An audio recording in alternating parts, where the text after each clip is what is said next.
I thought the hardest part of leaving my controlling ex-boyfriend Ryan would be dealing with his emotional manipulation and desperate attempts to contact me. I never imagined he would hire a professional private investigator to systematically dismantle every aspect of my new life while making it look like I was paranoid and delusional for suggesting that someone was orchestrating the destruction of my relationships, career and reputation. Ryan and I had been together for almost 3 years, and during that time he'd gradually isolated me from friends, convinced me to turn down career opportunities he deemed too stressful, and created an environment where I felt like I needed his permission to make any significant decisions about my own life. He presented all of this control as love and protection, making me feel ungrateful whenever I expressed frustration about his limitations on my independence. The relationship had been slowly suffocating me, but it took catching Ryan going through my work laptop while I was in the shower to finally understand that his protectiveness was actually surveillance and control. When I confronted him about invading my privacy, he calmly explained that as my partner, he had a right to know what I was doing and that my anger about his caring was evidence of how the stress of my job was affecting my judgment. That conversation was the moment I realized I'd been living in Ryan's version of reality rather than my own for almost 3 years. I'd accepted his definitions of what was normal, reasonable, and loving in a relationship, even when those definitions required me to give up essential parts of myself. Leaving him felt like waking up from a nightmare I hadn't realized I was trapped in. I moved out of our shared apartment while Ryan was at work, leaving only a brief note explaining that our relationship was over and asking him not to contact me. I blocked his number, unfriended him on all social media platforms, and threw myself into rebuilding the independent life I'd gradually surrendered during our time together. For the first few weeks after the breakup, Ryan's response followed predictable patterns. He sent flowers to my new apartment with notes begging for another chance. He left voicemails alternating between apologies and accusations. He showed up at my workplace twice, trying to convince me that I was making a mistake based on temporary stress and confusion. After about a month of this harassment, I got a restraining order against Ryan and felt like I was finally free to move forward with my life. I reconnected with friends I'd lost touch with during the relationship, threw myself into work projects I'd been too distracted to pursue, and even started cautiously considering the possibility of dating someone new eventually. That peaceful period lasted exactly 6 weeks. Then my life began falling apart in ways that seemed unconnected but gradually revealed themselves to be part of a coordinated campaign designed to destroy everything I'd built since leaving Ryan. Started with my job. I'd been working as a marketing coordinator for a small nonprofit organization, and I loved the work and had excellent relationships with my colleagues and supervisor. But suddenly, there were problems with my performance that had never existed before. My supervisor received anonymous complaints about my attitude and work quality. Donors started canceling their contributions after receiving calls from someone claiming to represent the organization who made inappropriate comments about our mission and funding priorities. Within 2 weeks, the accumulated problems had created such a crisis for the organization that my supervisor had no choice but to let me go, despite her personal belief that the issues weren't really my fault. She seemed genuinely confused about the sudden deterioration in my work situation, and she gave me excellent references for future job searches, but the damage had been done. Losing my job was devastating, but I assumed it was just bad luck. Nonprofit work was precarious, and organizations often had to make difficult staffing decisions based on funding challenges. I focused on finding new employment and didn't initially connect my workplace problems to anything Ryan might be doing. But then other aspects of my life started experiencing similar mysterious problems. The credit card company called to say there had been suspicious activity on my account, and when I investigated, I discovered that someone had been using my personal information to make purchases and then reporting those purchases as fraudulent, creating chaos in my credit history. My landlord received multiple noise complaints about loud parties and disruptive behavior in my apartment, even though I'd been living quietly and had never hosted any parties. My new neighbors started treating me with suspicion and hostility, apparently convinced that I was a problem tenant who was disrupting the building's peaceful atmosphere. Even my attempts to rebuild social connections were being sabotaged in ways I didn't initially understand. Friends would mention that I'd canceled plans or sent rude messages, but I had no memory of any of these interactions. Dating apps where I'd created profiles were suspended due to reports that I was using fake photos or engaging in harassment of other users. Each individual incident could have been explained as coincidence, misunderstanding, or random bad luck. But collectively, they created a pattern of chaos and disruption that was destroying every aspect of my life simultaneously. I felt like I was being followed by a cloud of bad luck that made it impossible to maintain employment, housing, credit, or relationships. The psychological impact was devastating. I started questioning my own behavior and memory, wondering if I really had done things I couldn't remember or if the stress of leaving Ryan was causing me to act in ways that were damaging my own life. Maybe Ryan had been right about my need for his guidance and stability. Maybe I really was too unstable to manage my own life effectively. That self-doubt was exactly what Ryan had been counting on. The campaign against my life was designed not just to cause practical problems but to recreate the same confusion and dependence I'd experienced during our relationship. By making me question my own competence and sanity, Ryan was trying to force me back into a position where I'd need his help to solve problems he was secretly creating. The breakthrough came when I decided to treat the pattern of disruptions in my life like a puzzle that needed to be solved rather than a series of unrelated misfortunes. I started keeping detailed records of every incident, every complaint, every problem that arose in my daily life. I documented the timing, the sources of information, and any commonalities I could identify. What emerged was a clear pattern of someone with extensive resources and professional expertise systematically targeting every aspect of my life. The anonymous complaints were always perfectly timed to cause maximum damage. The fraudulent activity on my accounts required detailed personal information that only someone with investigative capabilities could have obtained. The social media problems suggested someone with technical skills and multiple fake accounts. I realized I was dealing with more than just an obsessive ex-boyfriend. I was being targeted by someone with professional surveillance and manipulation capabilities. That's when I decided to hire my own private investigator to find out who was orchestrating the campaign against my life. The investigator I hired, Sarah Chin, specialized in cases involving stalking and harassment by former partners.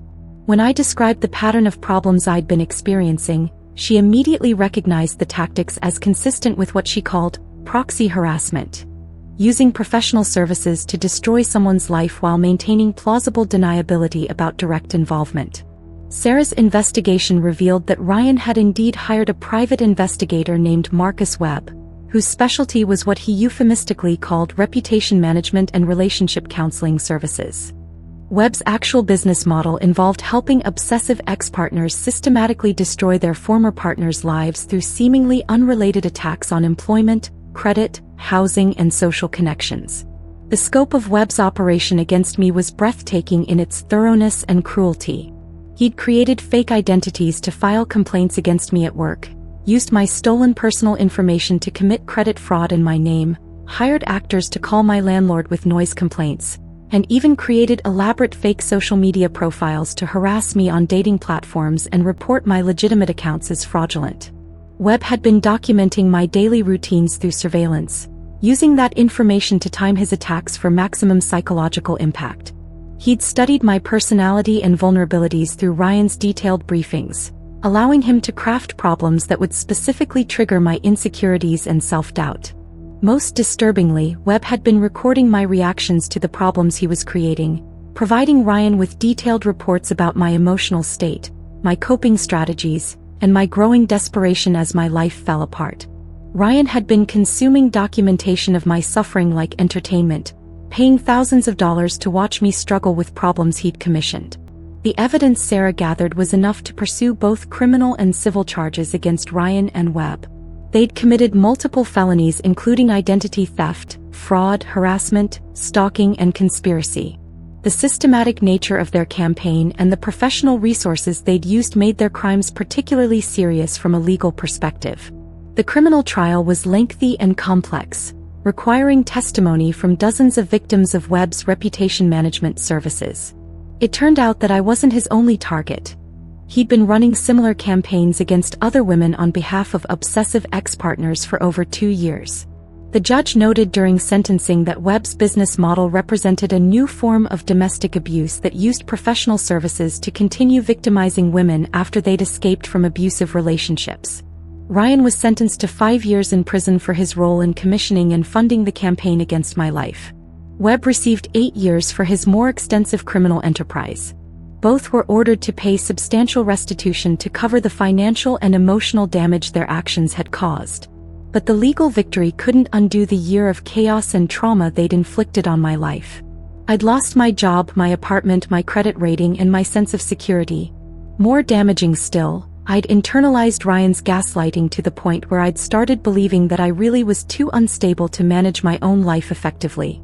Recovery required not just rebuilding the practical aspects of my life but also reclaiming my confidence in my own competence and sanity.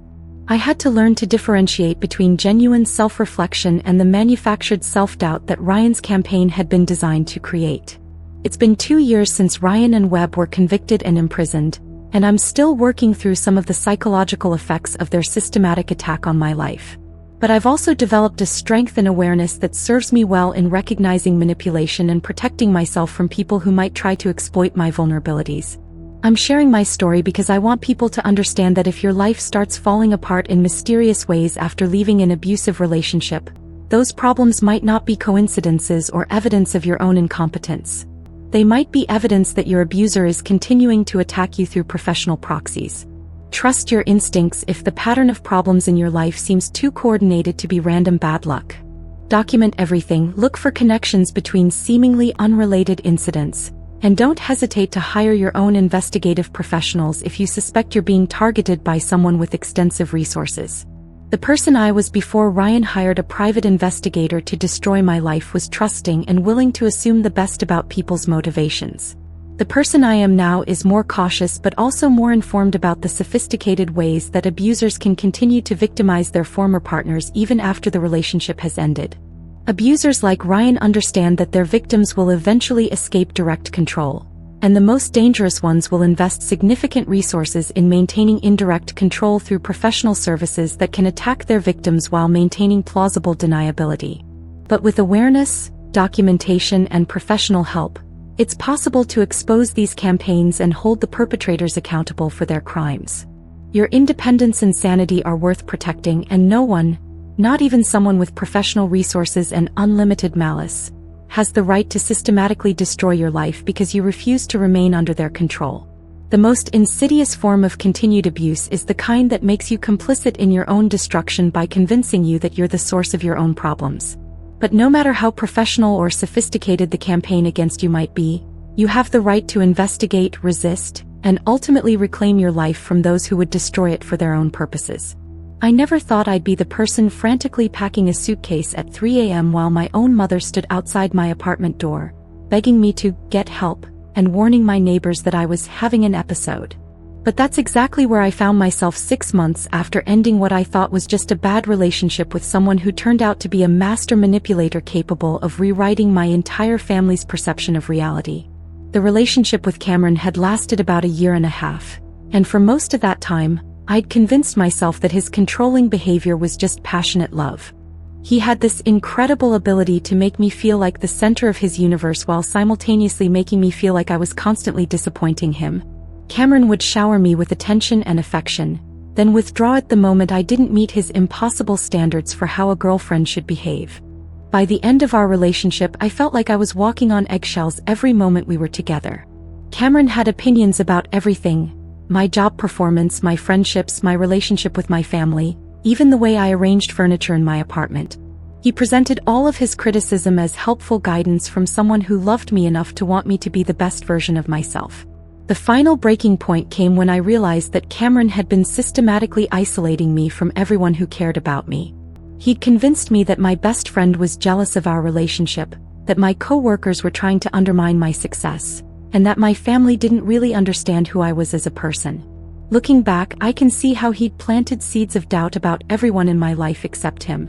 When I finally worked up the courage to end things with Cameron, his reaction was unlike anything I'd ever experienced. Instead of anger or sadness, he became eerily calm and told me that I was making a mistake I'd regret for the rest of my life.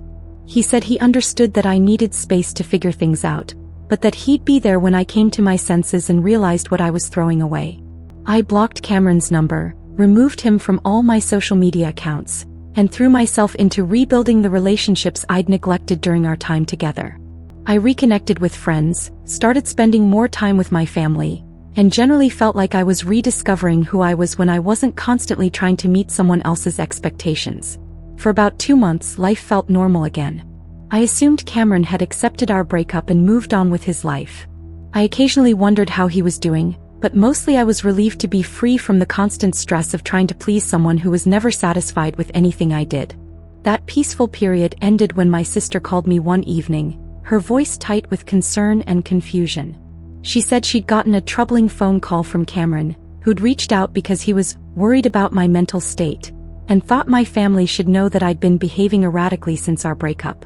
According to Cameron's version of events, I'd been showing signs of emotional instability that were escalating in ways that concerned him. He told my sister that I'd been sending him threatening messages, showing up at his workplace, and making scenes in public that suggested I might be having some kind of psychological breakdown. He said he'd tried to be patient and understanding, but he was starting to worry that I might hurt myself or others if I didn't get professional help. My sister was confused because none of this matched the person she'd been talking to regularly since my breakup. I seemed happier and more stable than I'd been in months, not like someone who was spiraling into dangerous behavior. But Cameron had been so convincing, so seemingly concerned and reluctant to share these details, that she felt obligated to at least mention his call to me. I assured my sister that Cameron was lying, that I hadn't contacted him at all since our breakup, and that his claims about my behavior were complete fabrications. She believed me, but she was troubled by the specificity and apparent sincerity of Cameron's concerns. Why would he make up such detailed stories about my supposed instability? Over the next few weeks, more family members started receiving similar calls from Cameron. He contacted my parents, my brother, even my aunt and uncle, each time expressing reluctant concern about my mental health and providing specific examples of my allegedly erratic behavior. He told my mother that I'd been calling him in the middle of the night, crying and begging him to take me back. He told my father that I'd been following him around town, trying to force confrontations in public places. The stories Cameron told were consistent enough to seem credible, but different enough that each family member heard slightly different details about my supposed breakdown. He painted a picture of someone who was struggling to accept reality, who was becoming increasingly desperate and potentially dangerous as she lost touch with appropriate boundaries and social norms. What made Cameron's manipulation so effective was how he presented himself throughout these conversations. He wasn't angry or vindictive. He was concerned and reluctant to share these details. He insisted that he still cared about me and wanted what was best for me, even though our relationship was over. He said he was only reaching out to my family because he was genuinely worried that I might hurt myself if I didn't get the help I clearly needed. My family was caught in an impossible position. They knew me well enough to doubt Cameron's claims, but they also couldn't understand why he would fabricate such elaborate lies if there wasn't some truth to his concerns. Maybe I was hiding my struggles from them. Maybe I was putting on a brave face while secretly falling apart. Maybe they weren't seeing the signs of my deteriorating mental state because they didn't want to believe their daughter and sister was in crisis. The situation escalated when Cameron started providing my family with what he claimed was evidence of my stalking and harassment. He sent my mother screenshots of text messages that appeared to come from my phone number, filled with desperate pleas for reconciliation and increasingly unhinged threats about what I might do if he didn't respond. He showed my brother photos that supposedly documented me following him around town, though the images were taken from such a distance that the person in them could have been anyone.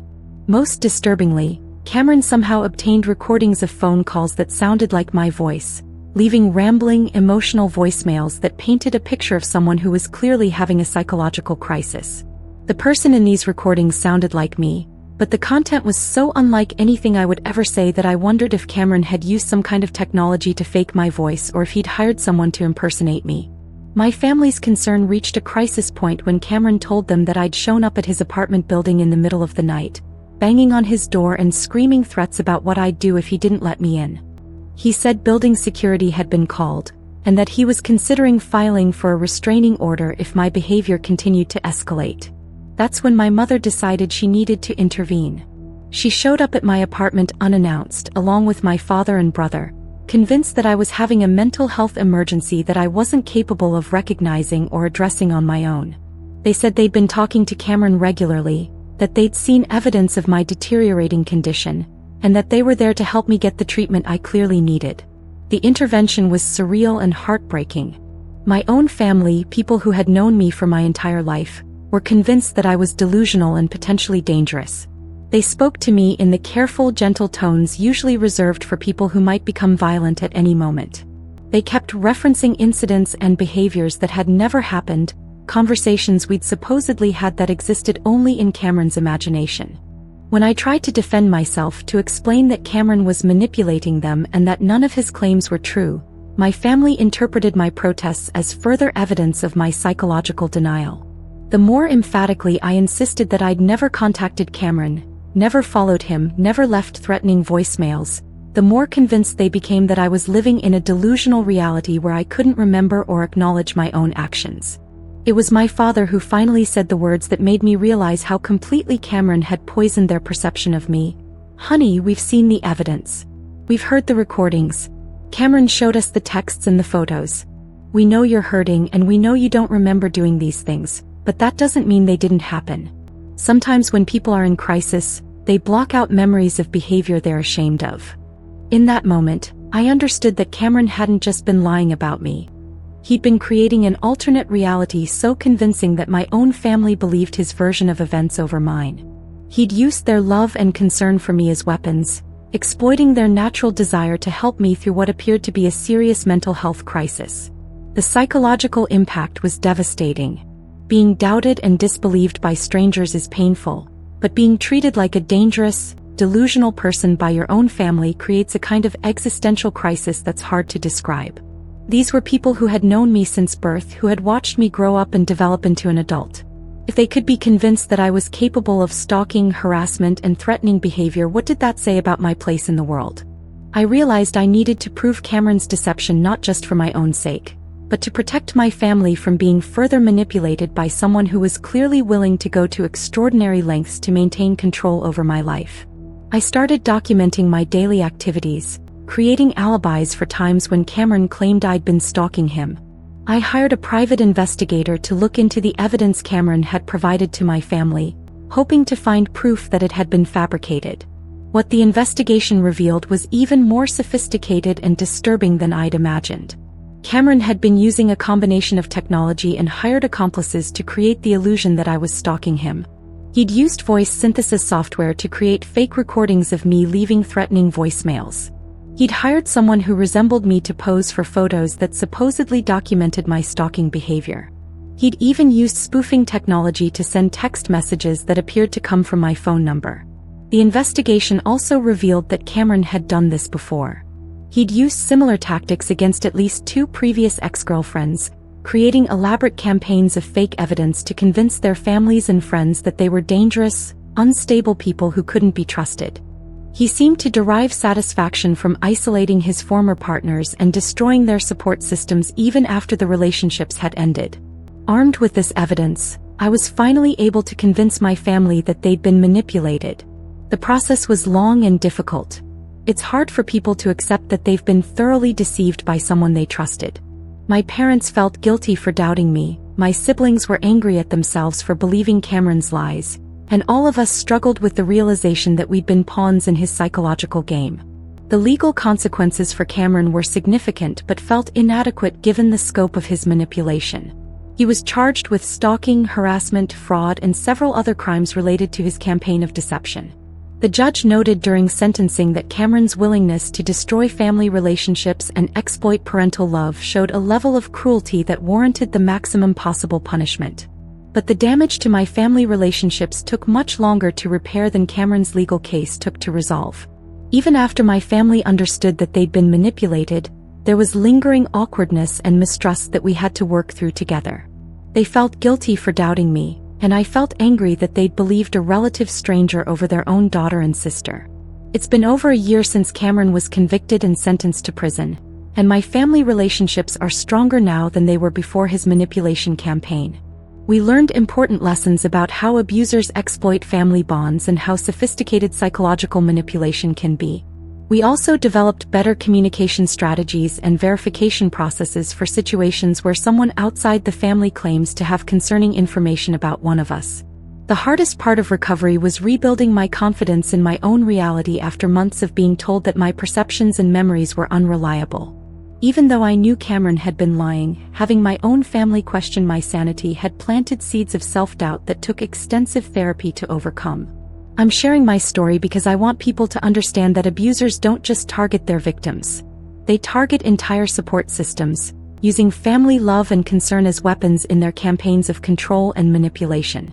If someone contacts you claiming to be worried about a family member's mental health, especially if they provide specific examples and apparent evidence, take the time to verify that information directly with your loved one before taking action. The person I was before Cameron's campaign against my family was trusting and open with the people I loved. The person I am now is more cautious about sharing personal information and more aware of how family relationships can be weaponized by people with malicious intent. But I'm also stronger and more connected to my family, having survived an attack on the very foundation of our relationships.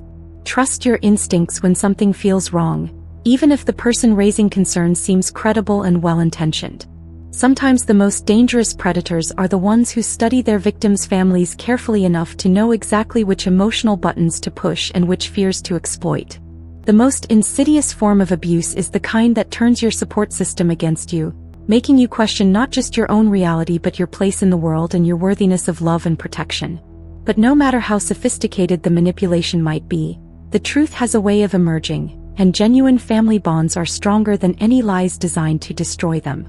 I should have trusted my instincts when Jake's first message on the dating app felt too perfectly crafted, like he'd been studying me for months before we ever matched.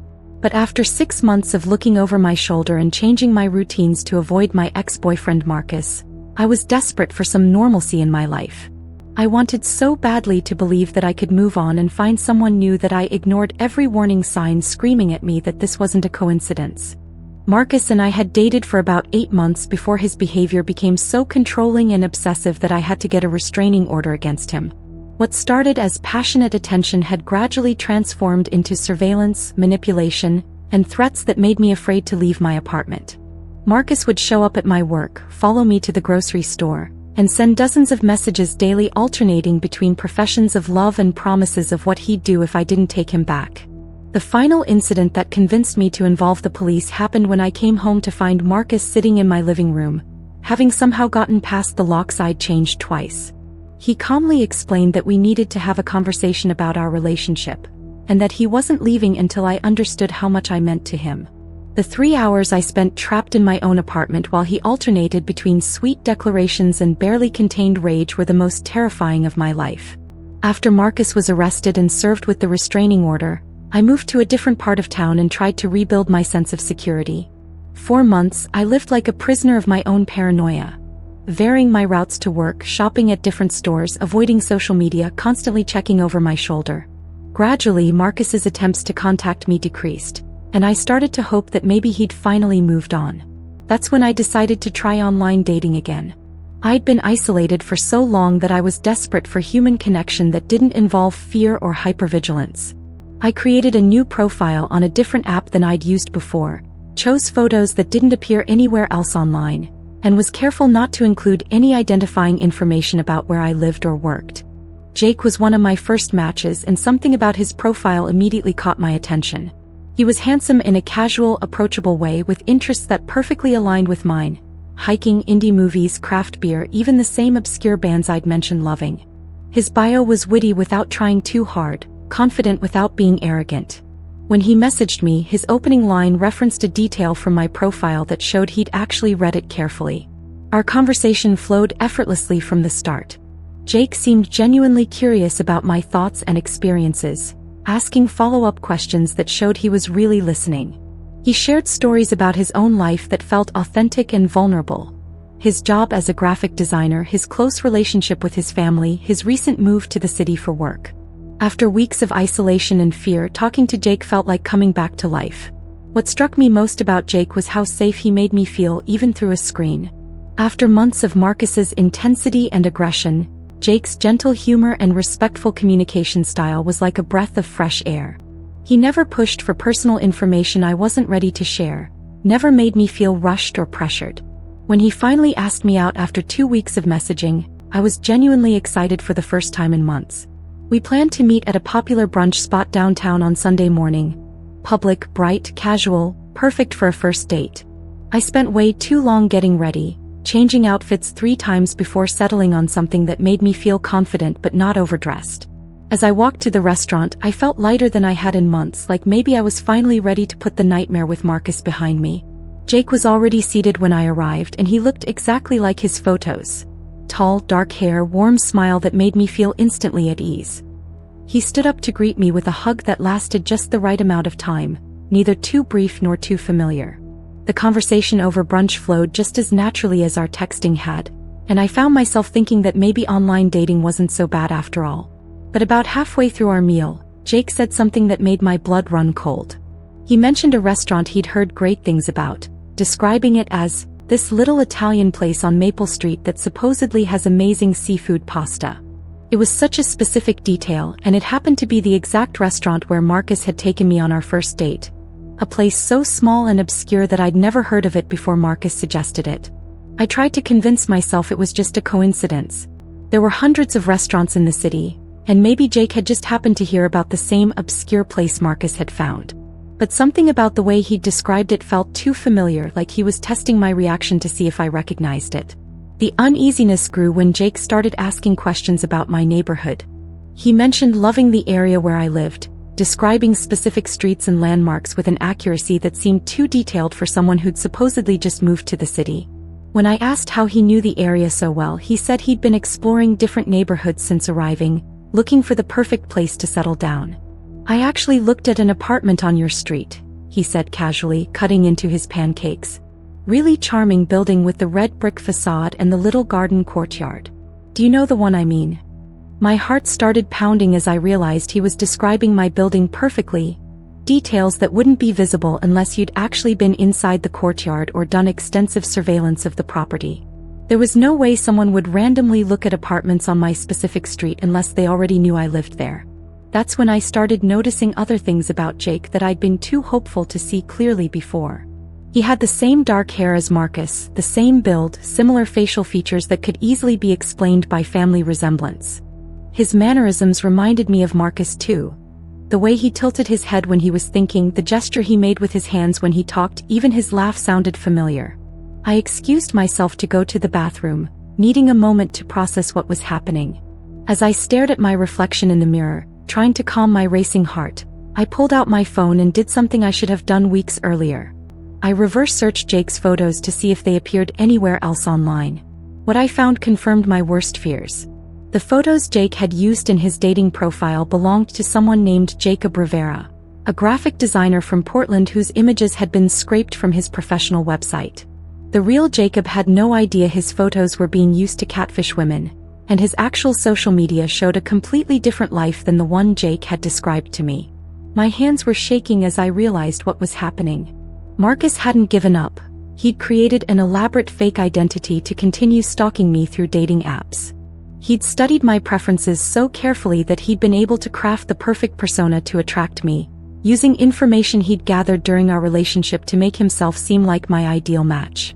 I needed to get out of the restaurant immediately, but I also didn't want to tip him off that I'd figured out his deception. I returned to the table and made an excuse about feeling suddenly sick, claiming I needed to go home and rest. Jake seemed disappointed but understanding, offering to drive me home or at least walk me to my car. "I'm fine," I insisted, gathering my purse and jacket.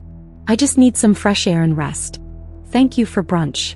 Maybe we can reschedule when I'm feeling better." As I walked quickly toward the exit, I could feel Jake watching me with an intensity that made my skin crawl. I kept expecting him to follow me or call out my name, but he remained seated at our table, probably calculating his next move now that his elaborate deception was at risk of being exposed. I didn't go home. Instead, I drove straight to the police station where I'd filed the original restraining order against Marcus. The detective who'd handled my case listened with growing concern as I explained about the fake dating profile, the too-perfect compatibility, and all the details Jake had known that he shouldn't have been able to access. "We'll need to verify that this Jake person is actually Marcus using a false identity," the detective said, taking notes as I talked. "Do you still have the messages from the dating app? Any photos he sent? We'll want to document everything before he has a chance to delete the evidence." Over the next few hours, I provided the police with screenshots of every conversation Jake and I had shared, along with the evidence I'd found about the stolen photos and fake identity.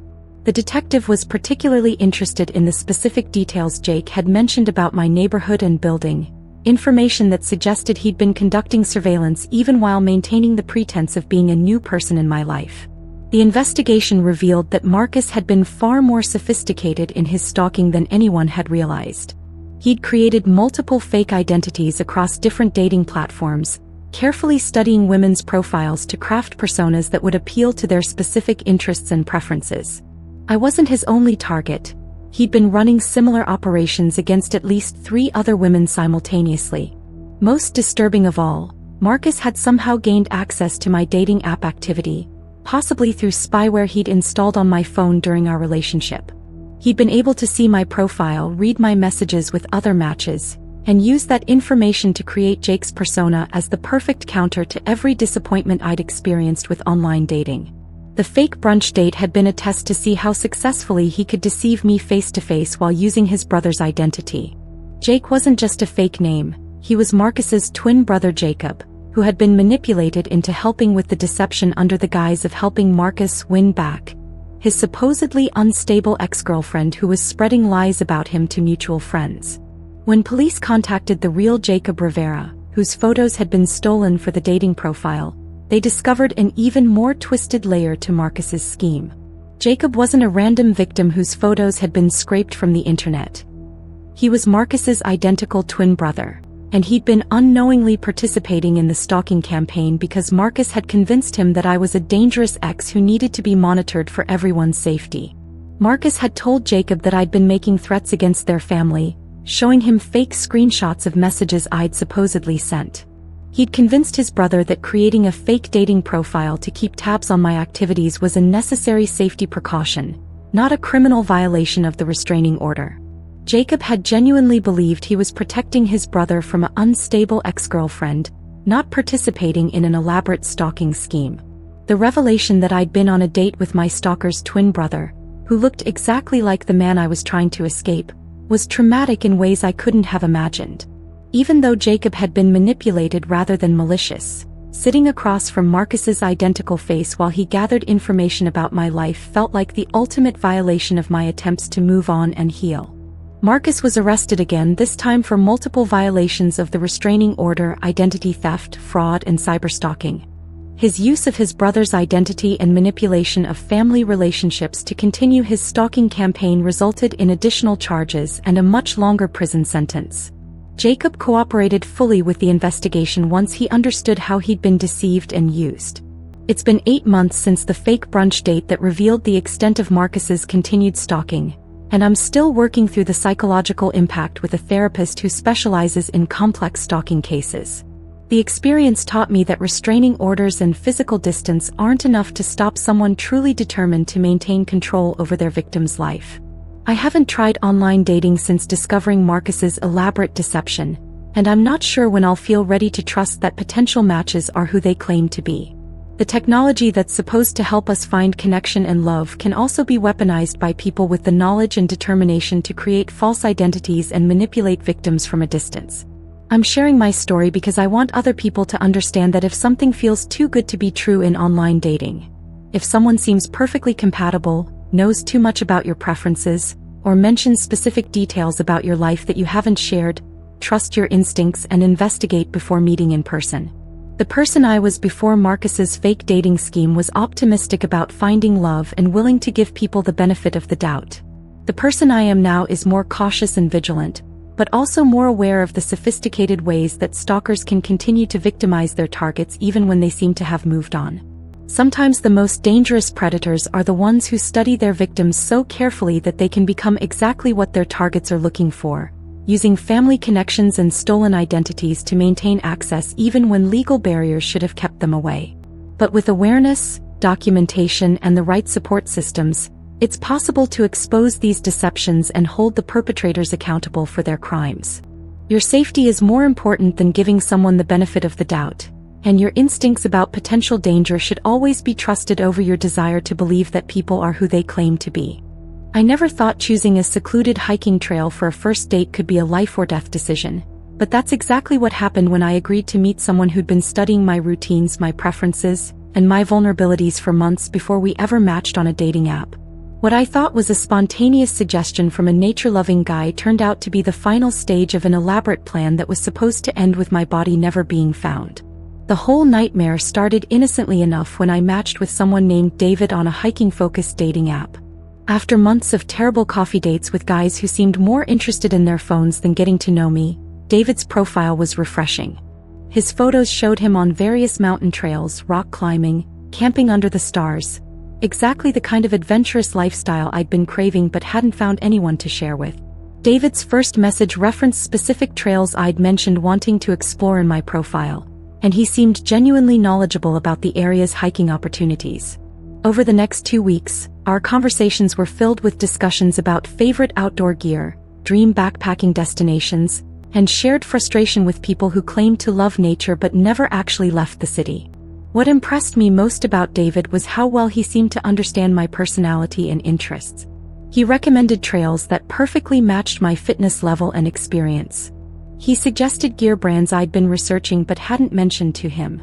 He even shared photos from hikes I'd been planning to do myself, making me feel like I'd finally found someone who truly got my passion for the outdoors. When David suggested we meet for a day hike instead of the usual coffee or dinner first date, I was thrilled. "I know this amazing trail about an hour outside the city," he wrote. "It's got incredible views, but it's not too crowded. We'd actually be able to talk without dodging tourists every 5 minutes. What do you think?" The trail he described was one I'd never heard of, which intrigued me. David seemed to know every popular hiking spot in the area, so if he was recommending something off the beaten path, it must be truly special. When he offered to pick me up so we could carpool to the trailhead, I agreed, thinking it was environmentally conscious and practical for a location I wasn't familiar with. David arrived at my apartment right on time Saturday morning, driving a well-equipped SUV that looked perfect for accessing remote trailheads. He was even more attractive in person than in his photos. Tall, fit, with the kind of weathered hands that suggested he spent serious time outdoors. As we loaded my backpack into his car, he complimented my gear choices in ways that made me feel like we were perfectly matched hiking partners. The drive to the trailhead took us further from the city than I'd expected, winding through increasingly rural areas until we were on dirt roads I'd never seen before. When I mentioned that the location seemed very remote, David smiled and said that was exactly why it was so special. Most people weren't willing to drive this far for a hike, which meant we'd have the trail entirely to ourselves. "I actually discovered this place a few months ago while I was scouting locations for a photography project," he explained, navigating another turn onto an even narrower road. "I've been waiting for the right person to share it with. Someone who'd really appreciate how pristine and untouched it is." Something about the way he said, "the right person," made me glance at him more carefully. There was an intensity in his expression that felt different from the casual enthusiasm he'd shown in our messages. But I told myself I was being paranoid. David was clearly passionate about hiking, and I should be flattered that he wanted to share a special place with me. We parked at what barely qualified as a trailhead, just a small clearing where the dirt road ended, with no signs, facilities, or any indication that other hikers ever came this way. David seemed excited as he shouldered his large backpack, which looked much heavier and more equipped than necessary for a day hike. When I commented on how prepared he was, he laughed and said he always carried extra gear in case of emergencies. "You never know what might happen when you're this far from civilization," he said, adjusting the straps on his pack. "It's always better to be over-prepared than caught without something you might need." The trail itself was beautiful but eerily quiet. No bird songs, no sounds of other hikers, just our footsteps on the narrow path that seemed to lead deeper into wilderness with every step. David was an engaging hiking companion at first, pointing out interesting plants and rock formations, sharing stories about other remote trails he'd explored. But as we got further from the car, his demeanor started to change in ways that made me increasingly uncomfortable. About 2 miles in, David started asking personal questions that felt inappropriate for a first date. He wanted to know if I'd told anyone where I was going today, whether my family would worry if I didn't check in by a certain time, how often I typically went on solo adventures where people might not know my exact location. "I'm just curious about your hiking safety practices," he said when I hesitated to answer. A lot of people don't realize how important it is to have a solid communication plan when you're going into remote areas. Cell service can be really unreliable out here. As if to prove his point, I checked my phone and discovered he was right. No signal at all. We were completely cut off from the outside world, miles from the nearest road, on a trail that showed no signs of regular use. The isolation that had seemed romantic an hour earlier now felt ominous and deliberate. That's when I started noticing things about David that I'd missed earlier. He kept checking his watch as if we were on some kind of schedule. His backpack had loops and attachments for tools I couldn't identify, and I caught glimpses of what looked like rope and plastic sheeting when he opened the main compartment to get water. Most unsettling of all, he seemed to know exactly where we were going despite claiming he'd only been on this trail once before. "How much further to those amazing views you mentioned?" I asked, trying to keep my voice casual while my heart started racing with a fear I didn't want to acknowledge. David smiled, but it didn't reach his eyes anymore. "Not much further now. We're almost to my favorite spot. Very secluded, very private. The kind of place where you can really let loose and be yourself without worrying about anyone seeing or hearing you." The way he emphasized certain words made my skin crawl. I started slowing down, pretending I needed more water breaks, desperately trying to think of a way to turn back without making David suspicious that I was onto him. But we'd been walking for hours and I wasn't even sure I could find my way back to the car without him. That's when David made his fatal mistake. As we approached what looked like a small clearing ahead, he pulled out his phone to take a photo of me against the backdrop of trees. But instead of the camera app, his screen showed a detailed map application with GPS coordinates and what appeared to be multiple saved waypoints along the trail we'd just hiked. "I thought you said there was no cell service out here," I said, pointing at his obviously functional phone. David's expression changed instantly, the friendly hiker mask slipping away to reveal something cold and calculating underneath. "There isn't cell service," he said slowly. "But GPS still works. I needed to make sure we ended up in exactly the right spot." That's when I saw the headlines on his phone screen before he could close the app. News articles about missing hikers, unsolved disappearances in remote areas, search and rescue operations that had been called off when no trace of the missing person could be found. My photo was open in another tab, along with screenshots of all our conversations and what looked like a detailed timeline of my daily routines. "David, what is this?" I asked, backing away from him toward the tree line. "What are you planning to do?" He didn't answer immediately. Instead, he slowly unzipped his backpack and started pulling out items that made my blood turn to ice. Rope, duct tape, a folding shovel, plastic sheeting, and a knife that was definitely not meant for cutting trail snacks. He laid everything out methodically like he'd done this before. "You're exactly what I've been looking for," he said, his voice eerily calm. "Athletic enough to make it this far without getting suspicious, isolated enough that no one will look for you right away, trusting enough to get in my car and hike to a location no one else knows about." That's when I realized this had never been a random match on a dating app. David had been studying me, learning my patterns, crafting the perfect persona to lure me to this exact spot. The trail recommendation, the gear suggestions, even his hiking photos.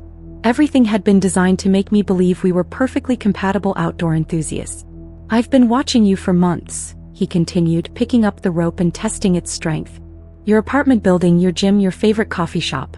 I know you run alone on Tuesday mornings, that you tell your roommate when you're going on dates but not always where, that you're trusting enough to get in a stranger's car if he seems like a genuine outdoorsman."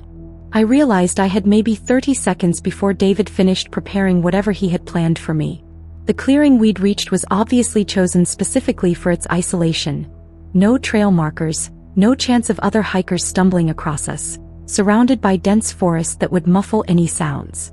My only advantage was that David seemed to be following some kind of script or ritual that required him to explain his planning before acting on it. He was clearly enjoying the revelation of how thoroughly he'd manipulated me, how perfectly he'd executed his plan to get me alone in a location where I'd never be found. But his arrogance gave me the opening I needed. While David was monologuing about his months of surveillance and preparation, I slowly backed toward a cluster of large boulders that might provide cover. When he finally reached for the duct tape, I ran. The next 20 minutes were the most terrifying of my life.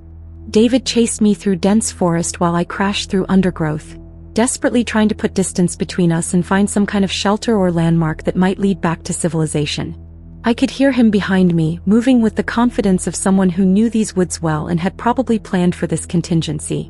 My salvation came in the form of a Forest Service road that I stumbled onto after what felt like hours of running. A maintenance crew was working on fallen trees, and the sight of their truck was the most beautiful thing I'd ever seen. I collapsed in front of their vehicle, gasping out a plea for help and trying to explain that someone was chasing me through the woods with weapons. The crew immediately called 911 and stayed with me until police and search teams arrived. David was found about 2 miles away, still carrying his backpack full of restraints and tools. When they searched his car, they found detailed surveillance photos of me and at least 6 other women, along with maps of remote locations throughout the state and what appeared to be trophies from previous victims. The investigation revealed that David wasn't just a would-be killer. He was a serial predator who'd been using dating apps to target victims for over 3 years. His method was always the same: create profiles on outdoor-focused platforms, study potential targets until he found someone isolated and trusting enough, then craft the perfect persona to lure them to remote locations where they'd never be found.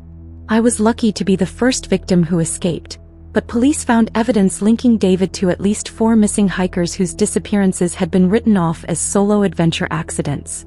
His photography project had actually been scouting murder sites, and his detailed knowledge of remote trails came from years of planning perfect locations for disposal of evidence. It's been almost a year since that horrific day, and I still can't bring myself to go hiking alone or trust anyone I meet through dating apps.